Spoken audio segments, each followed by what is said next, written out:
Who wouldn't want more love in their life? That's exactly what we're talking about today on Mindful Manifesting. You're listening to Ariana Rollins.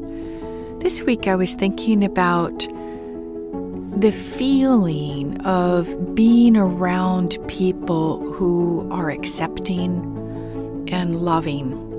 And I think of that because it wasn't until I was well into my adult years, when I met my best friend ever. And he had a way about him that you just felt okay in his presence. Didn't mean that he didn't disagree with you. And sometimes, we would have discussions and arguments. But there was this solidity to his beingness. I didn't realize until many years later that it was just love. That was his nature. That was his beingness. And when we think about manifesting love, a lot of us think about an intimate partner or maybe a best friend. And that is the feeling we're looking for, that I'm accepted for who I am. And even if I make a mistake, I forget something, I'm not going to be rejected. I'm not going to be pushed out of their life. That feeling of family. Now, not everybody has had a loving family. I could tell you mine was not. I probably went the same path most of you have gone. Now, but if you do have at least one person, you have an experience of one person in your family where you could just be. You didn't have to perform. There was no expectation. There was just a safe harbor just to be.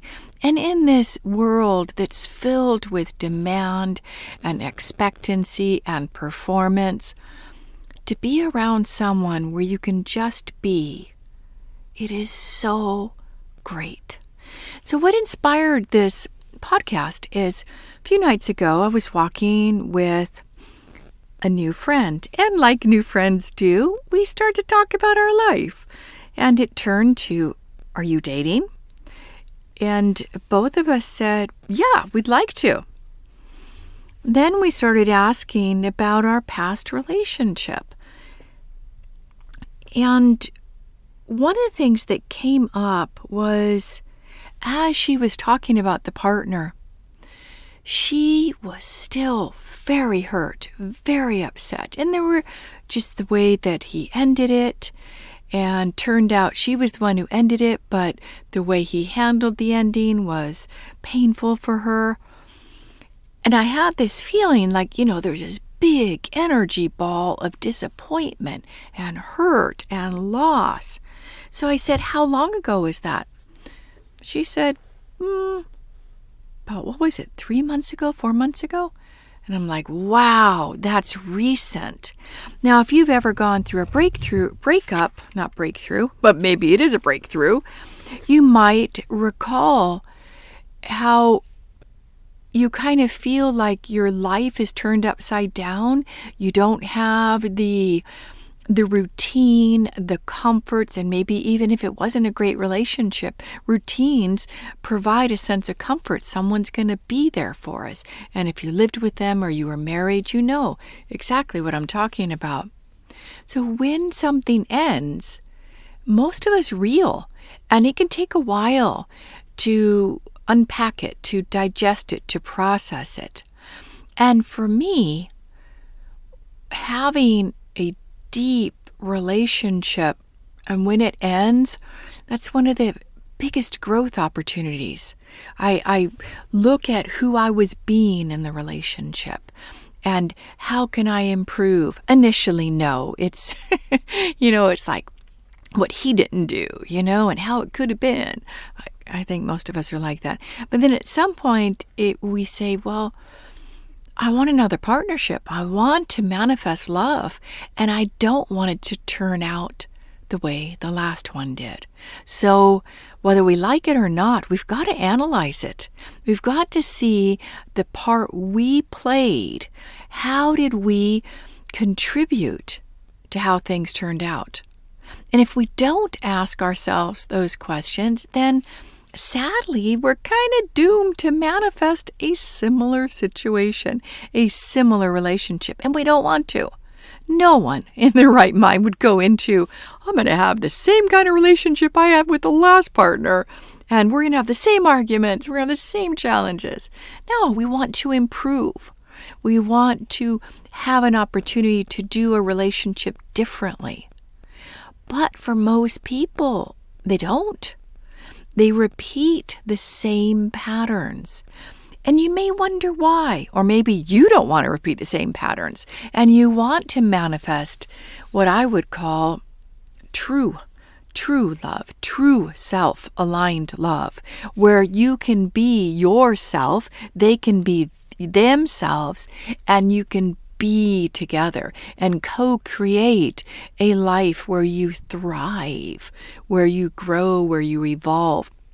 For me, that's ultimate. That's the ultimate in partnership and ultimate in relationships. So how do we manifest love? Well, I'm not going to give you this 3-step quick and easy, because for some people it may take 6 months to process a breakup. For some people it may take years. If it was something where, I don't use this word lightly, but I think there's something to it, karmic, where sometimes we can attract partners because we are ready to grow and release things. We are ready to burn through, as one person called it, our karma. And that was what my last relationship was. So there was a lot of insight, a lot of growth, a lot of processing. And I can say completely, without reservation, I love him now unconditionally. And it wasn't like that in the relationship. So I know I'm complete. I'm complete with that experience. So I know the next partnership, I will be hopefully looking at them as they are and not looking at them through the lens of my history, through perhaps rose-colored glasses that, they're going to be just like the best parts of my last partner, or gray-colored glasses like, oh no, what if they're like that? I didn't have a good time with them in that last experience. I can't do this again. And then we shut down, we close our heart, we start to put blocks up, and that we've made decisions that this isn't a relationship that's going to last, that's going to be fulfilling. And we end up either repeating history, where we've closed our heart in the past, or we start to create the very things we don't want to create. So this is not a 3-step quick fix, and this might be actually multiple episodes, because I think having more love in our life has got to be the best. The best. I know most people, we're looking to make more money, as entrepreneurs, grow our client base, make a greater impact. But love, oh yeah, that's something that lasts. And that's something that you will take away with you. That feeling of love, that when you take your last breath, you're not going to take the dollars with you, or the pounds, or the Canadian dollars, or the Aussie dollars, but you will take how you felt with others. So it starts with you. And I'm not going to say some kind of quick thing like, just love yourself and then you'll attract loving relationships. I don't think it's quite like that either, because loving ourselves could be we have a high expectation or a demand for the person to be as we want them to be, because we have good boundaries. We practice self-care. We love ourselves. And of course, someone's supposed to treat us well. So no, it's not about love yourself. It is about the spiritual journey of becoming more authentic and recognizing when you're triggered and you're not being your best, most high-heeled self, or recognizing when you've got judgment running, recognizing when you've got unrealized expectations. Oh boy, those are a doozy. Because we come to this planet, we're born with expectations to be loved unconditionally by our parents. And are we? Not likely. They're humans. To be loved unconditionally by our partner. Not likely. they have also issues. So how do we be present through the journey of growing ourselves, which the container of an intimate partnership is brilliant for? I mean, it's the best MBA program you could enroll in, being in an intimate partnership, because that's when your stuff comes up.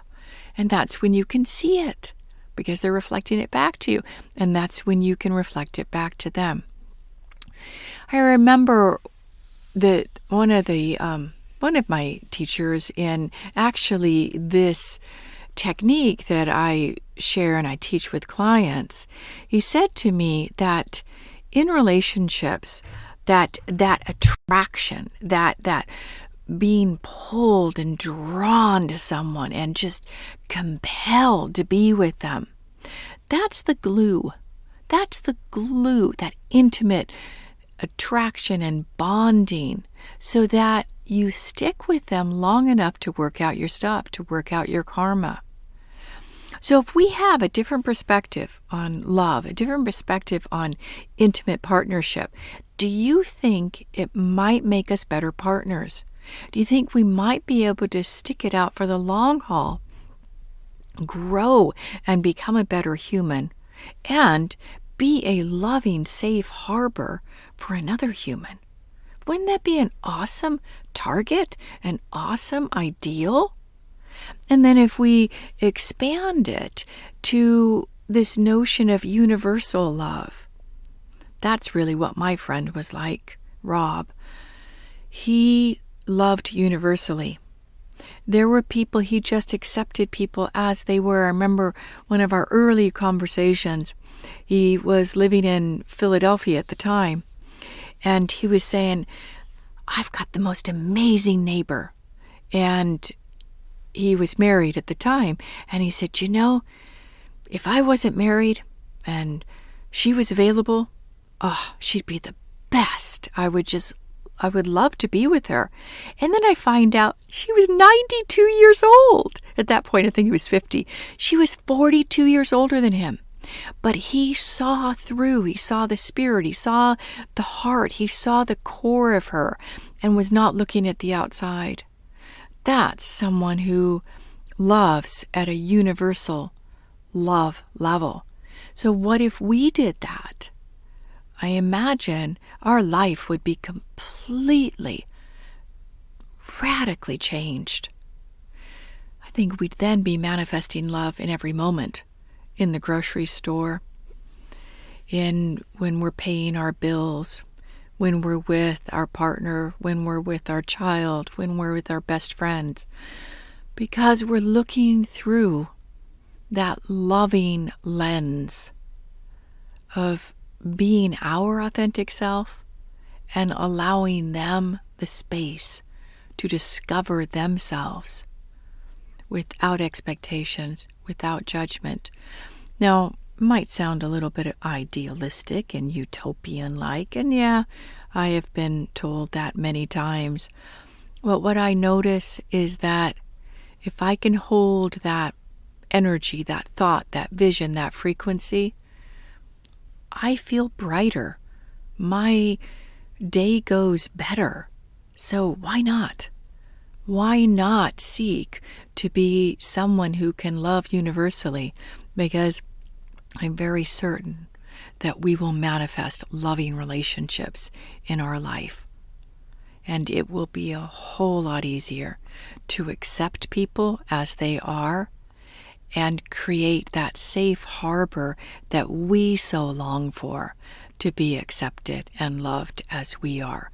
So I think, my friends, we need to go first. We need to create that safe, loving harbor that my friend did.